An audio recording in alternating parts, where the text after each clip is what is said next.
বিসমিল্লাহির রহমানির রহিম। ফাজাইলে আমল 380 নম্বর পৃষ্ঠা। আরো আসিয়াছে, এবং যেই ব্যক্তি আল্লাহর জিকির হইতে কোরআন পাক অথবা অন্য যে কোনো প্রকার জিকির হইতে জানিয়া শুনিয়া অন্ধ থাকিয়া গেল, আমি তাহার উপর একটা শয়তানকে নিযুক্ত করিয়া দিই। সেই শয়তান সর্বদা তাহার সঙ্গে থাকে এবং শয়তানগণ সম্মিলিত ভাবে গাফিল দিগকে সরল পথ হইতে গোমরাহ করিতে থাকে, অথচ তাহারা মনে করে যে আমরা সরল পথেই রহিয়াছি। হাদিসে আছে, প্রত্যেক ব্যক্তির সহিত একটা শয়তান নিযুক্ত রহিয়াছে। কাফেরের সহিত তো খাওয়া পরা ও শয়ন সর্বাবস্থায় থাকে, আর মুমিনের নিকটে থাকিয়ে শুধু সুযোগের প্রতীক্ষায় থাকে, যখনই তাহাকে গাফিল পায় তখনই হামলা করিয়া বসে। অন্য জায়গায় আসিয়াছে, হে ইমানদারগণ, তোমাদের ধন সম্পদ ও সন্তান সন্ততি যেন তোমাদিগকে আল্লাহর জিকির হইতে গাফেল না রাখে। আর যাহারা এইরূপ হইবে তাহারাই ক্ষতিগ্রস্তদের অন্তর্ভুক্ত। এবং আমি যেই সম্পদ তোমাদিগকে দান করিয়াছি, মৃত্যু আসার আগেই উহা হইতে কিছুটা খরচ করো। অতঃপর অনুতাপ করিয়া বলিতে থাকিবে যে, হে প্রভু, আমাকে আর কয়েকটা দিনের সুযোগ কেন দিলেন না? তবে আমি দান খয়রাত করিয়া আপনার নেক বান্দাদের মধ্যে গণ্য হইতে পারিতাম। আর আল্লাহ পাক তাহাকেও মৃত্যু আসার পর এক মুহূর্ত সময় দিবেন না। আর তোমাদের যাবতীয় আমল সম্বন্ধে আল্লাহ পাকের পরিপূর্ণ খবর রহিয়াছে। আল কোরআন। আল্লাহ পাকের এমন সব বান্দাও রহিয়াছেন যাহাদের সামান্যতম সময় গাফলতে কাটে না। হযরত শিবলি রাহিমাল্লাহু বলেন, আমি এক সময় জনৈক মাঝ নুনকে দেখিলাম যে ছেলেরা তাহার প্রতি ঢিল ছুড়িতেছে। আমি তাহাদিগকে ধমক দিলাম। তাহার নিকটে গিয়ে শুনিতে পাইলাম যে সে বলিতেছে, ছেলেদেরকে আমার পিছনে লেলাইয়া ভালোই করিয়াছ। আমি তাহাকে বলিলাম, ইহারা তোমার বিরুদ্ধে অভিযোগ করিতেছে যে তুমি নাকি আল্লাহকে দেখিতেছ বলিয়া দাবি করিতেছ। মাজনুন শুনিয়া এক চিৎকার দিয়া উঠিল, শিবলি, ওই জাতের কসম যে আপন মহব্বত আমাকে দুরবস্থায় ফেলিয়াছে। সে আমাকে নৈকট্যের এমন বন্ধনে আবদ্ধ করিয়াছে যে যদি এক মুহূর্ত সে আমার নিকট হইতে অদৃশ্য হইয়া যায়, তবে বিচ্ছেদের বেদনায় আমি টুকরা টুকরা হইয়া যাই। এই বলিয়া সে নিচু হইয়া এই বয়াতটি পড়িল, তোমার ধ্যান আমার চক্ষে এবং জিকির আমার মুখে, আর আমার তোমার ঠিকানা আমার অন্তরে, সুতরাং তুমি কোথায় অদৃশ্য হইতে পারো? হযরত জুনাইদ রাহিমাল্লাহু এর ইন্তেকালের সময় কেহ তাহাকে কালেমার তালকিন করিতেছিল। তিনি বলিয়া উঠিলেন, আমি জীবনে ক্ষণিকের তরেও তাহাকে ভুলি নাই। বিখ্যাত বুজুর্গ হযরত মমসাদ দিলুরির ইন্তেকালের সময় কেহ তাহার শয্যা পার্শ্বে বসিয়া দোয়া করিতেছিল, আল্লাহ পাক আপনাকে জান্নাতের অমুক অমুক নিয়ামত দান করুন। তিনি হাসিয়া উঠিয়া বলিলেন, দীর্ঘ 30 বছর যাবৎ জান্নাত সুসজ্জিত হইয়া আমার সামনে হাজির হইতেছে, কিন্তু একবারও আমি আল্লাহর তরফ হইতে দৃষ্টিকে হটাইয়া উহার দিকে তাকাই নাই। হযরত রাদিম রাহিমাল্লাহু কে জনৈক ব্যক্তি মৃত্যুকালে কালেমা তালকিন করিতে থাকিলে তিনি বলেন, তিনি ব্যতীত অন্য কাহাকেও চিনি নাই। আহমেদ বিন খাজরাবিয়া ইন্তেকালের সময় তাহাকে কেহ কিছু জিজ্ঞাসা করিয়াছিল। ইহাতে তিনি অশ্রুসিক্ত নয়নে বলেন, 95 বৎসর যাবতে একটি দরওয়াজা খটখটাইয়া আসিতেছি, এখন উহা খুলিবার সময়। জানি না উহা সৌভাগ্যের সহিত খুলিবে না দুর্ভাগ্যের সহিত। কাজেই এখন আমার কথা বলিবার অবসর কোথায়? উম্মুল মুমিনিন হযরত জুওয়াইরিয়া রাদিয়াল্লাহু তাআলা আনহু বলেন, হুজুর সাল্লাল্লাহু আলাইহি ওয়াসাল্লাম ফজরের নামাজের জন্য তাহার নিকট হইতে গমন করেন। চাষতের নামাজের পর দ্বিপ্রহরের কাছাকাছি হুজুর ফিরিয়া আসিয়া দেখেন যে তিনি সেই মুসল্লাতেই বসা আছেন। হুজুর সাল্লাল্লাহু আলাইহি ওয়াসাল্লাম জিজ্ঞাসা করেন, আমি যেই অবস্থায় রাখিয়া গিয়েছি তুমি কি সেই অবস্থায় বসা আছো? তিনি বলেন, জি হ্যাঁ। ইরশাদ হইল, তোমার নিকট হইতে যাওয়ার পর আমি 4টা কালেমা পাঠ করিয়াছি। উহার সওয়াব যদি তোমার ভোর হইতে পড়া যাবতীয় তাসবিহ পাঠের সহিত মোকাবেলা করা হয়, তবে 4টা কালেমার ওজনই বেশি হইবে। উহা এই যে, সুবহানাল্লাহি ওয়া বিহামদিহি আদাদা খালকিহি আরেজা নফসিহি আজনাতা আরশিহি আমেদাদা কালেমাতিহি। আল্লাহর প্রশংসার সহিত তাহার পবিত্রতা বর্ণনা করিতেছি, তাহার সৃষ্ট মাখলুকের সমপরিমাণ এবং তাহার রোজামন্দির পরিমাণ এবং তাহার আরশের ওজন পরিমাণ আর তাহার কালেমা সমূহের ওজন পরিমাণ। অন্য হাদিসে আসিয়াছে, হযরত সৈয়দ রাদিয়াল্লাহু তাআলা আনহু হুজুরের সহিত জনৈক মেয়ে লোকের বাড়িতে গিয়া দেখেন যে তাহার সামনে অনেকগুলি খেজুরের বিচি অথবা পাথরের কঙ্কর পড়িয়া আছে, যাহার দ্বারা সে তাসবিহ পাঠ করিয়া থাকে। হুজুর সাল্লাল্লাহু আলাইহি ওয়াসাল্লাম ইরশাদ করেন, আমি এমন জিনিস শিখাইতেছি যাহা উহা হইতে উত্তম। উহা হইল সুবহানাল্লাহি আদাদা মা খালাকা, অর্থাৎ আল্লাহর সৃষ্ট মাখলুকের সমপরিমাণ সুবহানাল্লাহি এবং উহার সমপরিমাণ আল্লাহু আকবার, আর উহার সমপরিমাণ আলহামদুলিল্লাহ, আর ওই পরিমাণ লা ইলাহা ইল্লাল্লাহ। মোল্লা আলী কারি লিখিয়েছেন, এই শব্দ দ্বারা ফিকির করিলে আল্লাহর সিফাতের প্রতি অধিক ধ্যান পয়দা হয়, আর ফিকির ও ধ্যান যত বাড়িবে জিকিরও তত উত্তম হওয়া স্বাভাবিক। এই জন্যই ফিকিরের সহিত কোরআন শরীফ অল্প তেলাওয়াত করা বিনা ফিকিরে অনেক বেশি পড়ার চেয়ে উত্তম। কোন কোন আলেমের মতে ইহার শ্রেষ্ঠত্ব হইল আপন অক্ষমতা বর্ণনার কারণে। এই জন্য সুফিগণ বলেন, পাপ অগণিত করিতেছ অথচ আল্লাহর জিকির শুনি গুনিয়া গুনিয়া করিতেছ। ইহার অর্থ এই নয় যে গণনা করিয়া আজিফা পড়িতে নাই, কারণ বিশেষ সময় গণনা করিয়া পড়ার সওয়াব হাদিসে উল্লেখ আছে। বরং অর্থ হইল শুধু গণনার উপর হইবে না, অবসর সময়ে সীমাহীন সংখ্যায় পড়িতে থাকো। জিকির এমন একটি দৌলত যাহার পরিধি সীমারেখার ঊর্ধ্বে। উল্লেখিত হাদিস সমূহ দ্বারা মুসলিম সমাজের প্রচলিত তাসবিহ অর্থাৎ সুতায় গাঁথার দানার তাসবিহ যে জায়েজ উহার প্রমাণ পাওয়া যায়। কাহারও মতে উহা যে বেদায়াত তাহা ঠিক নহে, কেননা পাথর কণা বা খেজুর বীচের উপর পড়িতে হুজুর সাল্লাল্লাহু আলাইহি ওয়াসাল্লাম কোনো নিষেধ করেন নাই। গাথা বা বিনা গাথার মধ্যেও কোনো প্রভেদ নাই। সুফিদের ভাষায় প্রচলিত তাসবিহকে শয়তানকে তাড়াইবার কোরা বলা হয়। হযরত জুনাইদ বাগদাদীর হাতে কেহ তাসবিহ দেখিয়ে জিজ্ঞাসা করে যে ইহার আবার প্রয়োজন কি? তিনি বলেন, যাহার সাহায্যে আল্লাহর সান্নিধ্য লাভ করিয়াছি উহাকে কি করিয়া ছাড়িতে পারি? সাহাবায়ে কেরামদের মধ্যে হযরত আবু সুফিয়ান, সাইয়দ বিন আবি আক্কাস, আবু সাঈদ খুদরি রাদিয়াল্লাহু তাআলা আনহু প্রমুখ সাহাবী পাথর কণা অথবা খেজুরের বীজের সাহায্যে তাসবিহ পাঠ করিতেন। হযরত আবু হুরায়রা ও আবু দারদার নিকট থলিয়া ভর্তি খেজুর বীচি থাকিত। হযরত আবু হুরায়রার পুত্র বলেন, দাদাজানের নিকট 2000 গিরার একটা তাগা ছিল। শোয়ার আগে একবার উহাতে তাসবিহ পাঠ করিয়া লইতেন। ইমাম হুসাইনের বেটি ফাতেমার নিকট তাসবিহ পাঠের জন্য গিরাযুক্ত একটি তাগা ছিল। সুফিদের পরিভাষায় তাসবিহকে মোজাক্কেরা বলা হয়, অর্থাৎ ইহা আল্লাহকে স্মরণ করাইয়া দেয়, কারণ ইহা হাতে থাকিলেই জিকির করিতে মন চায়।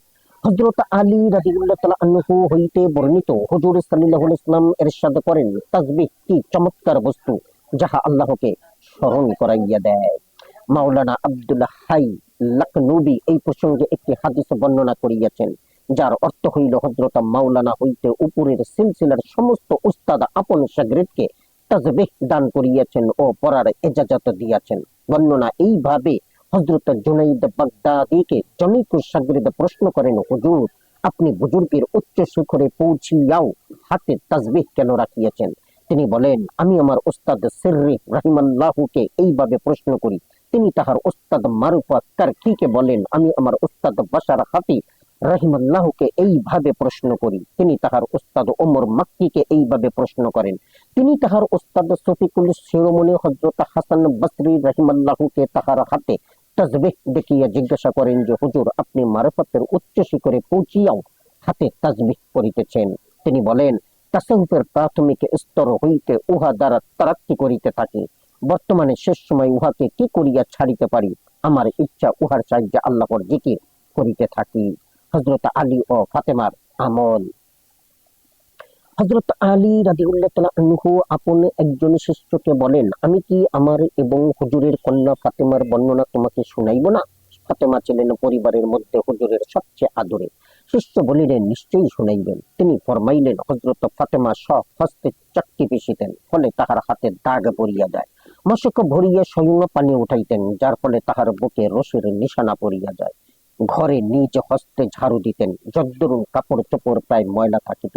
একদা হুজুরের খেদমতে অনেকগুলি গোলাম বাদী আসে। আমি ফাতেমাকে বলিলাম, আপনার আব্বাজানের খেদমতে গিয়া যদি একজন খাদেম চাহিয়া আনিতেন তবে কাজকর্মে অনেক সাহায্য হইত। তিনি গিয়া দেখেন যে তখন হুজুরে পাকের খেদমতে লোকজনের অনেক ভিড়, তাই ফিরিয়া আসিলেন। পরের দিন স্বয়ং নবী করিম সাল্লাল্লাহু আলাইহি ওয়াসাল্লাম আমাদের এখানে তাশরিফ আনিয়া ফরমাইলেন, ফাতেমা, গতকালে তুমি কি জন্য গিয়াছিলে? তিনি লজ্জায় কিছুই বলিলেন না।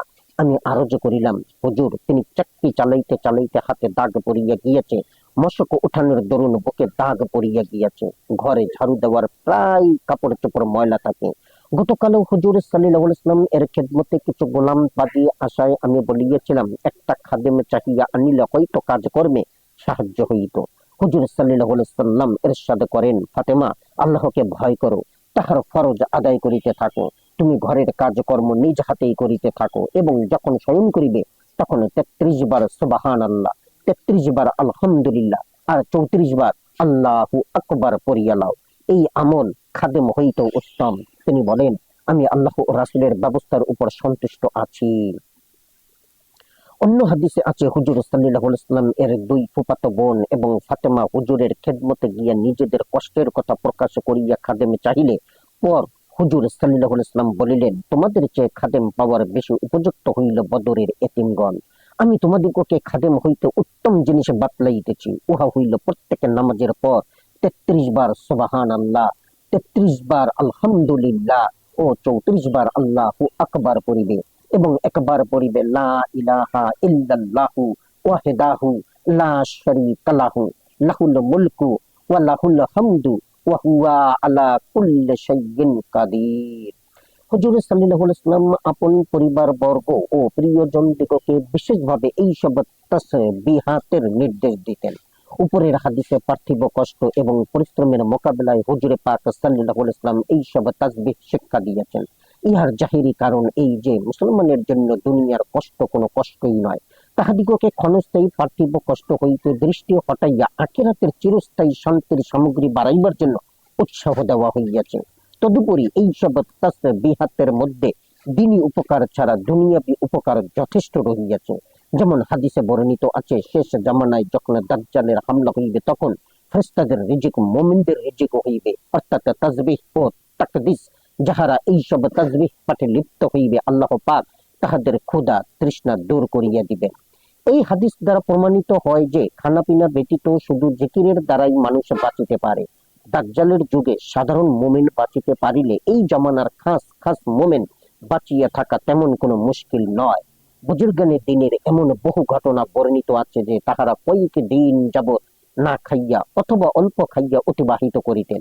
একটি হাদিসে আসিয়াছে, কোন জায়গায় আগুন লাগিলে আল্লাহু আকবার বেশি বেশি পড়িতে থাকুন, কেননা ইহা আগুনকে নিভাইয়া দেয়।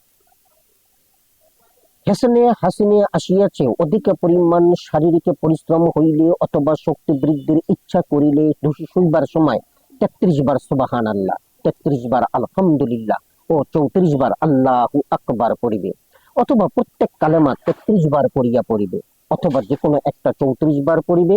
হযরত ফাতেমা রাদিয়াল্লাহু তাআলা আনহাকে খাদেমের বদলে তাসবিহ পাঠ শিক্ষা দেওয়া হয়। হাফেজ ইবনে তাইমিয়া এই হাদিসের দ্বারা প্রমাণ করিয়াছেন, এই সব তাসবিহ পাঠ করিলে শারীরিক পরিশ্রমের অবসান হইয়া যায়। মোল্লা আলী কারি এবং ইবনে হাজারও ইহা লিখিয়াছেন। আল্লামা সুয়ুতি মেরকাতুস সৌদ গ্রন্থে লিখিয়াছেন, এই তাসবিহ দ্বারা আখিরাতের তো উপকার হবেই, দুনিয়াতেও খাদেমের সাহায্যে যত উপকার পাওয়া যায় তার চেয়ে বেশি উপকার হয়, কারণ উহা দ্বারা কাজের মধ্যে এমন শক্তি ও সাহস পাওয়া যায় যাহা খাদেম দ্বারা সম্ভব নয়। একটি হাদিসে আছে, দুইটি অভ্যাস এমন আছে যাহার উপর আমল করিতে পারিলে বেহেশতে দাখিল হওয়া যায়। আমল দুইটা বড় সহজ, কিন্তু উহার উপর আমল করেনেওয়ালা খুব কম। প্রথমত, এই সব তাসবিহকে প্রত্যেক নামাজের পর ১০ বার পাঠ করিবে, যাহা পড়া হিসাবে ১৫০ বার, কিন্তু আমলের পাল্লায় উহা ১৫০০ গণ্য হইবে। আর শুনবার সময় সুবহানাল্লাহ ৩৩ বার, আলহামদুলিল্লাহ ৩৩ বার এবং আল্লাহু আকবার ৩৪ বার পড়িবে। ইহা পড়া হিসাবে ১০০ বার হইলে সওয়াব হিসাবে ১০০০ বার হইবে। কেহ জিজ্ঞাসা করিল, হুজুর, এটা কেমন কথা যে উহার উপর কম লোকেই আমল করিয়া থাকে? ইরশাদ হইল, নামাজের সময় শয়তান আসিয়া বলে যে অমুক কাজে রহিয়াছে, আর শোয়ার সময় বিভিন্ন ঝামেলা মনে করাইয়া দেয়, ফলে তাসবিহ পড়া থাকিয়া যায়। এখানে আরেকটি কথা প্রণিধানযোগ্য যে খাতুনে জান্নাত হযরত ফাতেমা রাদিয়াল্লাহু তাআলা আনহা, যিনি বেহেশতের নারীদের সর্দার হইবেন, তিনি স্বহস্তে আটা পিষিতেন, ফলে হাতে দাগ পড়িয়া যায়, মশক টানিতে টানিতে বুকের রশির নিশানা পড়িয়া যায়, ঘরের কাজ কর্ম কাপড় অপরিষ্কার হইয়া যায়, অর্থাৎ যাবতীয় কাজ তিনি নিজ হাতে সমাধা করেন। আর আমাদের বিবিদের অবস্থা হইল তার সম্পূর্ণ বিপরীত। যাহাদের জীবনী আমাদের জন্য আদর্শ, যাহাদের নামের উপর আমরা গর্ব করিয়া থাকি, উচিত ছিল যে আমরা গোলাম হইয়া সেই মনিকদের চেয়ে অধিক পরিমাণে কষ্ট স্বীকার করি, কিন্তু আমরা কি তা করিতে পারি? সালাতুত তাসবিহের বয়ান। এখানে একটি অতীব গুরুত্বপূর্ণ বিষয়ের আলোচনা হইতেছে, আর এই আলোচনাতেই কিতাবখানি সমাপ্ত হইবে। উল্লেখিত হাদিস সমূহ দ্বারা জানা গেল যে বর্ণিত তাসবিহ সমূহ দিন ও দুনিয়া উভয় ক্ষেত্রেই বিশেষ উপকারী। হুজুরে আকরাম সাল্লাল্লাহু আলাইহি ওয়াসাল্লাম এই সমস্ত তাসবিহের গুরুত্বের দরুন সালাতুত তাসবিহ নামক একটি বিশেষ নামাজের উৎসাহ প্রদান করিয়াছেন। এই নামাজে 300 বার তাসবিহ পাঠ করা হয়, তাই ইহাকে সালাতুত তাসবিহ বলা হয়। হাদিস শরীফে বর্ণিত আছে, হুজুরে পাক সাল্লাল্লাহু আলাইহি ওয়াসাল্লাম একদিন আপন চাচা হযরত আব্বাস রাদিয়াল্লাহু তাআলা আনহুকে বলেন, হে আব্বাস, আমি কি আপনাকে একটা উপহার দান করিব? আপনাকে কি কিছু বকশিশ দেব? আপনাকে কি 10টা বস্তুর মালিক বানাইব? আপনি যদি সেই কাজ করেন তবে আল্লাহ পাক আপনার আগের পাঁচের পুরাতন এবং নতুন অনিচ্ছাকৃত ছোট বড় গোপনে করা যাবতীয় গুনাহ মাফ করিয়া দিবেন। তাহা হইল এই যে সালাতুত তাসবিহের নিয়তে 4 রাকাত নফল নামাজ পড়িবেন। প্রত্যেক রাকাতে আলহামদু শরীফ ও সূরা পড়ার পর রুকুর পূর্বে সুবহানাল্লাহি আলহামদুলিল্লাহ ওয়া লা ইলাহা ইল্লাল্লাহু আল্লাহু আকবার 15 বার পড়িবেন। তারপর রুকুতে গিয়া এই তাসবিহ 10 বার পড়িবেন। তারপর রুকু হইতে দাঁড়াইয়া 10 বার পড়িবেন। তারপর সিজদায় গিয়া 10 বার, তারপর সিজদা হইতে উঠিয়া বসিয়া 10 বার, পুনরায় সিজদায় গিয়া 10 বার পড়িবেন। তারপর তৃতীয় সিজদা হইতে উঠিয়া বসিয়া 10 বার পড়িবেন। এইসব মিলাইয়া সর্বমোট 75 বার হইল। এইভাবে প্রত্যেক রাকাতে 75 বার হইবে। সম্ভব হয় দৈনিক এই নামাজ একবার পড়িবেন, তা না হয় প্রতি শুক্রবার একবার, ইহাও সম্ভব না হইলে প্রতি মাসে একবার, ইহাও না হইলে বৎসরে একবার, আর তাহাও সম্ভব না হইলে জীবনে একবার পড়িয়া লইবেন। জনৈক সাহাবী বলেন, আমাকে হুজুরে পাক সাল্লাল্লাহু আলাইহি সাল্লাম ফরমাইলেন যে তুমি আগামীকাল আসিবে, আমি তোমাকে একটি জিনিস দান করিব। সাহাবী বলিলেন, আমি ভাবিয়াছিলাম হয়তো হুজুর সাল্লাল্লাহু আলাইহি সাল্লাম আমাকে কিছু মাল দিবেন। আমি হাজির হইলাম। পর হুজুর সাল্লাল্লাহু আলাইহি সাল্লাম ইরশাদ করেন, দুপুর বেলায় সূর্য যখন ঢলিয়া পড়িবে, এইভাবে যেমন পূর্ববর্তী হাদিসে বর্ণিত হইয়াছে, হুজুর সাল্লাল্লাহু আলাইহি সাল্লাম ইহাও ফরমাইয়াছেন, যদি তুমি সারা দুনিয়ার লোকজন হইতো বেশি পাপী হইয়া থাকো, তবুও তোমার পাপ মাফ হইয়া যাইবে। আমি আরজ করিলাম, যদি সেই সময় কোনো কারণবশত পড়িতে না পারিলাম, ইরশাদ হইল দিবারাত্রির মধ্যে যে কোনো সময় পড়িতে পারো। হুজুরে পাক সাল্লাল্লাহু আলাইহি সাল্লাম স্বীয় চাচাতো ভাই হযরত জাফরকে হাবশা পাঠাইয়াছিলেন। তিনি যখন সেখান হইতে মদিনায় ফিরিয়া আসেন, হুজুর সাল্লাল্লাহু আলাইহি সাল্লাম তাহাকে গলায় মিলাইলেন ও তাহার কপালে চুম্বন করিলেন। অতঃপর ফরমাইলেন, আমি তোমাকে একটি জিনিস দান করিব কি? একটি সুসংবাদ দিব কি? একটি হাদিয়া দান করিব কি? তিনি বলিলেন, নিশ্চয়ই। হুজুর সাল্লাল্লাহু আলাইহি সাল্লাম ইরশাদ করিলেন, 4 রাকাত নামাজ পড়িবে, তারপর উপরের তরিকা অনুসারে বর্ণনা করিবে। তবে এই হাদিসে 4 কালেমার সহিত লা হাওলা ওয়ালা কুওয়াতা ইল্লা বিল্লাহিল আলিয়্যিল আযীম আসিয়াছে। হযরত আব্বাস রাদিয়াল্লাহু তাআলা আনহু বলেন, আমাকে হুজুরে আকরাম সাল্লাল্লাহু আলাইহি সাল্লাম ইরশাদ করেন, তোমাকে একটা জিনিস উপহার দিব কি? একটা জিনিস হাদিয়া প্রদান করিব কি? তিনি বলেন, আমি ভাবিয়াছিলাম আমাকে দুনিয়াবি কোন জিনিস দান করিবেন, যাহা ইতিপূর্বে কাহাকেও দান করেন নাই। তারপর হুজুর সাল্লাল্লাহু আলাইহি ওয়াসাল্লাম তাহাকেও 4 রাকাত নামাজ উপরের তারতিব মতো শিক্ষা দেন। তবে হাদিসে ইহাও রহিয়াছে যে যখন আত্তাহিয়াতু পড়িতে বসিবে তখন প্রথমে এই সব তাসবিহ পড়িয়া তারপর আত্তাহিয়াতু পড়িবে। হযরত আব্দুল্লাহ ইবনুল মুবারক এবং অন্যান্য আলেমগণ সালাতুত তাসবিহের ফজিলত বর্ণনা করিয়াছেন এবং 4 রাকাত নামাজের তরিকা এইভাবে বর্ণনা করিয়াছেন। সুবহানাকাল্লাহুম্মা পড়ার পর আলহামদু শরীফ পড়ার আগে 15 বার এই সব কালেমা পড়িবে। অতঃপর আউযু বিল্লাহ সহকারে ফাতিহা ও সূরা পড়ার পর রুকুতে যাওয়ার পূর্বে 10 বার পড়িবে। তারপর রুকুতে 10 বার, রুকু হইতে উঠিয়া 10 বার, উভয় সিজদা ও উভয় সিজদার মাঝখানে 10 বার পড়িবে। এইভাবে সর্বমোট 75 বার হইল। এই শুরুতে দ্বিতীয় সিজদার পর 10 বার পড়িবার প্রয়োজন নাই। রুকুর ও সিজদার মধ্যে প্রথমে রুকু সিজদার তাসবিহ পড়িয়া নিবে, তারপর এই সব তাসবিহ পাঠ করিবে। সালাতুত তাসবিহ একটি অতীব গুরুত্বপূর্ণ নামাজ। উল্লেখিত হাদিস সমূহ দ্বারা বোঝা যায় যে হুজুর সাল্লাল্লাহু আলাইহি ওয়াসাল্লাম কত বড় দয়া ও মেহেরবানির সহিত উহা শিক্ষা দিয়েছেন। উলামায়ে কেরাম, মুহাদ্দিসিন ও ফাকিহগণ এবং সুফিয়ায়ে কেরাম সর্বযুগে এই নামাজের গুরুত্ব দিতেন। ইমামে হাদিস হাকিম রাহিমাহুল্লাহ বলেন, ইমাম বুখারীর উস্তাদ আব্দুল্লাহ ইবনে মুবারক ওই নামাজের গুরুত্ব দিতেন। বাইহাকি বলেন, বিখ্যাত তাবেঈ আবুল জাওজা প্রতিদিন জোহরের আজানের পর জামাতের পূর্বে এই নামাজে পড়িতেন। বিখ্যাত জাহিদ ও মুক্তাকি আব্দুল আজিজ বিন আবি রওয়াত, যিনি ইবনুল মুবারকের উস্তাদে ছিলেন, তিনি বলিতেন যে জান্নাতের আশা করে সে যেন গুরুত্ব সহকারে সালাতুত তাসবিহ আদায় করে। বিখ্যাত বুজুর্গ আবু ওসমান খাইরি বলেন, বিপদ আপদ ও চিন্তার অবসানের জন্য সালাতুত তাসবিহ চেয়ে কার্যকরী বস্তু আমি আর দেখি নাই। আল্লামা তকি সুবকি রাহিমাহুল্লাহ বলেন, এই নামাজের ফজিলত শুনিয়াও যে অলসতা করিল, সে দিনের ব্যাপারে গাফেল রহিল, সালেহিনদের তরিকা হইতে দূরে রহিল, তাহাকে পাকা লোক বলা চলে না। মেরকাত গ্রন্থে লিখিত আছে, হযরত আব্দুল্লাহ ইবনে আব্বাস প্রত্যেক শুক্রবার এই নামাজ পড়িতেন। মাত্র 4 রাকাত নামাজ এত বেশি সওয়াব কি করিয়া হইতে পারে? বিশেষ করিয়া কবিরা গুনাহ এমন কেমন করিয়া মাপ হইতে পারে? ইহা ভাবিয়া কোন কোন আলেম ইহাকে অস্বীকার করিয়াছেন, কিন্তু এত অধিক সাহাবা হইতে বর্ণিত আছে বিদায় ইহাকে কিছুতেই অস্বীকার করা যায় না। তবে কবিরা গুনাহ মাফের জন্য তওবা করা শর্ত।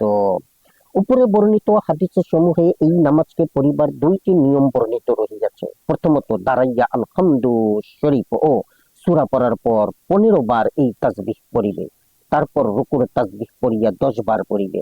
তারপর রুকু হইতে উঠিয়া সামিয়াল্লাহু লিমান হামিদা, রব্বানা ওয়ালাকাল হামদু পড়িয়া 10 বার। অতঃপর উভয় সিজদায় গিয়া সিজদার তাসবির পর 10 বার ও 2 সিজদার মাঝখানে 10 বার এবং দ্বিতীয় সিজদা হইতে দাঁড়াইবার আগে বসিয়া 10 বার। তারপর আল্লাহু আকবার না বলিয়া দাঁড়াইবে এবং দ্বিতীয় রাকাতে ও চতুর্থ রাকাতে ও আত্তাহিয়াতু পড়ার আগে 10 বার করিয়া পড়িয়া লইবে। দ্বিতীয় তারতিব এই যে সুবহানাকাল্লাহুম্মা পড়ার পর আলহামদু পড়ার আগে 15 বার এবং ফাতিহা ও সূরা পড়ার পর রুকু করার আগে 10 বার পড়িবে। এই সূরতে 2 সিজদার পর বসিয়া বা আত্তাহিয়াতুর আগে পড়িতে হইবে না। ওলামাগণ লিখিয়েছেন, কখনো প্রথম তরিকার আবার কখনো দ্বিতীয় তরিকায়, অর্থাৎ উভয় তরিকায় পড়াই ভালো। সাধারণভাবে এই নামাজ প্রচলিত নহে, কাজে এই বিষয়ে কয়েকটি মাসআলা লেখা যাইতেছে। 1, এই নামাজের জন্য কোনো নির্দিষ্ট সূরা নাই, যে কোনো সূরা সহকারে পড়া যায়। কাহারো মতে সূরা হাদীদ, হাসর, সাফ, জুম্মা, তাগাবুন এই কয়টি হইতে যে কোনো 4টি পড়িবে। কোন কোন রেওয়াতে 20 আয়াত পড়িতে বলা হইয়াছে, কাজে 20 আয়াত পরিমাণ সূরা পড়িবে। কেহ কেউ বলেন ইজা জুলজিলাত, আল আদিয়াত, তাকাসুর, আল আসরে, কাফিরুন, নসর, ইখলাস এই কয়টি হইতে পড়িবে।